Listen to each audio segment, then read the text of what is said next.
Welcome to the Chelsea Fans Channel. I'm delighted to welcome Dan Levene back into the studio. Dan wrote a piece about the new stadium. Loads of you have been asking about the new stadium, and as a result, I thought we have to get Dan in to give us an update. You can find the link to the article that Dan wrote for Eurosport in the description below. But Dan, you've been kind enough to come in to talk to us about it. Firstly, thank you. Thank you. Secondly, and more importantly, what is going on? It's interesting. I mean, a lot of people have been asking me as well. It's gone a bit quiet. You know, there's this great big project at Chelsea and we haven't heard anything about it for a while. So what's actually going on? Well, the reality is it's still with the council. There's a big planning application going through and it's a massive, massive planning application. It's one of the biggest ones Hammersmith and Fulham Council have ever had to look at. So, you know, it's taken a while. They've had it now since last November, which is 9 months? 9 months. Yes. And you know, a baby takes 9 months, as you know, and this is taking a little bit longer. Maybe it's an elephant's baby. Yeah. But basically, at the moment, if you were to ask what is actually going on at the council, the answer would be not very much. It's August. The council shuts down really in August. It has gone very quiet, hasn't it? It has. But there's interesting stuff going on in the background. Now, a lot of this is quite technical. There's something when you build a great big development that is always on there, and here's the technical stuff that the planning nerds will love. There's a Section 106 agreement. Now, this is a bit of the law that says that when you build something big, there needs to be something in there for public good. Okay. This is basically like the cherry on top of the cake. If you want to build a big housing estate, people locally might say, oh, I don't fancy that. And so the developer will say... There's a tennis court. Yeah, or there's a school, or something like that. And with something like this, equally the case. So at the moment, what's happening is the club, or indeed more appropriately, Roman Abramovich's people, because it's not a club project, it's a Roman Abramovich project. That's a technical thing, but it's important. Okay. Are talking with the council and are talking with local interested parties to see what they want to make this fly. Can you just clarify that, Dan? So this is, of course, it's Roman Abramovich leading the charge because he is the man in charge, but on behalf of Chelsea Football Club. Yes, but he's very much the main interested party here. The application for planning permission was not made by Chelsea Football Club. It was made by the company that owns them, which is Roman's company, called Fordstam Limited. So it's his personal project, and that is quite important in the background to this. You know, and he's appointed his own people. They're not Chelsea Football Club people. They're people that he's put on this scheme, on this project himself. Right, okay. Anyway, so those negotiations are going on, and the idea is at the end, we'll have a version of the plans that everyone likes, because there's no point this going to planning committee and them saying, yeah, okay, we'll go ahead with it. And then everyone say, well, actually, that's not what we agreed. Let's get the lawyers involved, because who makes the money then? Yeah, absolutely. Just we know the where that goes, yeah. Exactly. Yeah. So all of the parties seem to want to have something that works for everyone. Okay.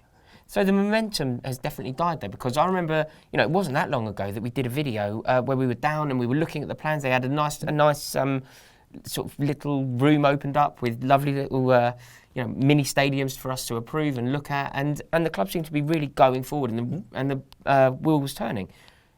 I suppose because of the nature of it being now at the council, it's sort of ground to a halt. Is it moving? Well, it is moving. Literally at the moment, it probably isn't moving very fast, because in August, much of local government shuts down a little bit. Right. Certainly the committee structures do. You know, so there's not much happening probably today on it. Right. Come beginning of September, things will start moving a little bit more quickly, I think. Right. We might see it going to the planning committee that will decide whether or not it gets permission, maybe November, maybe January. Okay, so the dream, though, was to start playing in Wembley by next season. That seems pretty optimistic now. Not going to happen, I don't think. Certainly, the first part of the plan involved, because the ground has to grow a bit, there's not many places it can go. And one of the places they want to do it is hemmed in on both sides by railways. Yeah, it can't go either way. It can't go out. But it can go long. A little bit out, because if you build on top of those railways, it gives you a bit of extra space. Okay. And that's what the plans involve. So what, the east stand could move back a bit if you went over the railway? The east stand, yeah, that's right, will go, because that's the mainline railway, could go back a bit. And the planning application involves doing that, basically building a table over the railway and sticking a bit of the back of the stand on top of that. Okay. Now, and a new station as well, is that correct? No, not entirely, but there are talks at the moment with people like TfL and the railways people about potentially making improvements to other stations, and that is one of the things you never know might be in this cherry on the top Section 106 thing. These are what the things people want to gain out of the plan. Right. But things will move on slowly. The talk about Wembley next season, not a goer. If you go down there and you look, the original plan said they were going to start building over that railway the end of this season that's just finished. Have a look, it's not happening. Yes. Yeah, there's no men in yellow tabards there. No. There's no cranes. Obviously I want the best for Chelsea Football Club, and the idea of having a brilliant new stadium is part of that. However, not playing at Wembley next season isn't the end of the world for me. Especially with Tottenham there. Yeah. So another season at the Bridge, and also it's nice because you know what it really did upset me? The way that it was looking like our last foray into the Champions League was going to be, our last memory of the Champions League in the Stamford Bridge as I know and love, was going to be that game against PSG. Which would be a shocker, wouldn't it, really? Awful, yeah. Whereas, with a bit of luck, we could have another season in the Europe at Stamford Bridge. We could do, yeah. As I say, certainly this won't be the last season.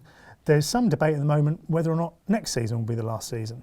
But, in 2 or 3 years, 3 or 4 years, whatever, by the time the plans are agreed, by the time an agreement with probably Wembley is sorted out, then we could find that we're up there for 3, 4 years while our home is rebuilt.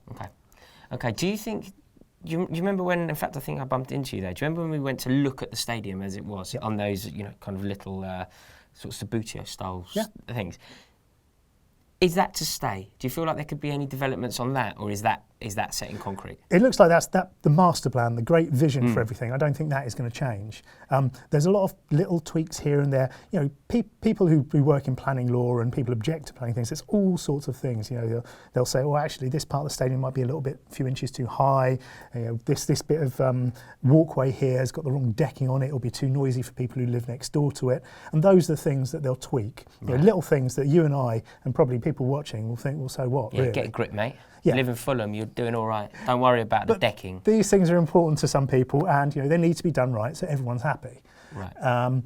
But that really quite exciting looking brick, very Gothic sort of design, that's what Chelsea want, and that's what the planners will have to decide whether it stays or whether it goes or not. So my dream of having a one-tier cop at the shed end to house our most loyal and vocal support is still a dream. It would be a lovely idea, but the problem is, under current rules, if you imagine that sort of the rake on the shed is quite steep, you can almost sort of, when you're sitting there, you can always, if you wanted to, kick the person in front of you in the head a little bit. It's quite steep. Now it needs to be less steep because of things like health and safety and planning regulations.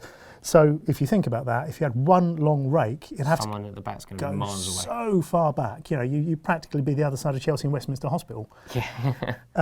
So that's not going to happen. Unfortunately not, no. Okay. So as things stand, no immediate movement, but we should expect some news. Things are going to start creeping along. Yeah, don't expect revolutions in minutes. Right. But do expect things to be happening in the next few months. But no, and I suppose the other bottom line is we're at Stamford Bridge next season. Yes, that's absolutely true.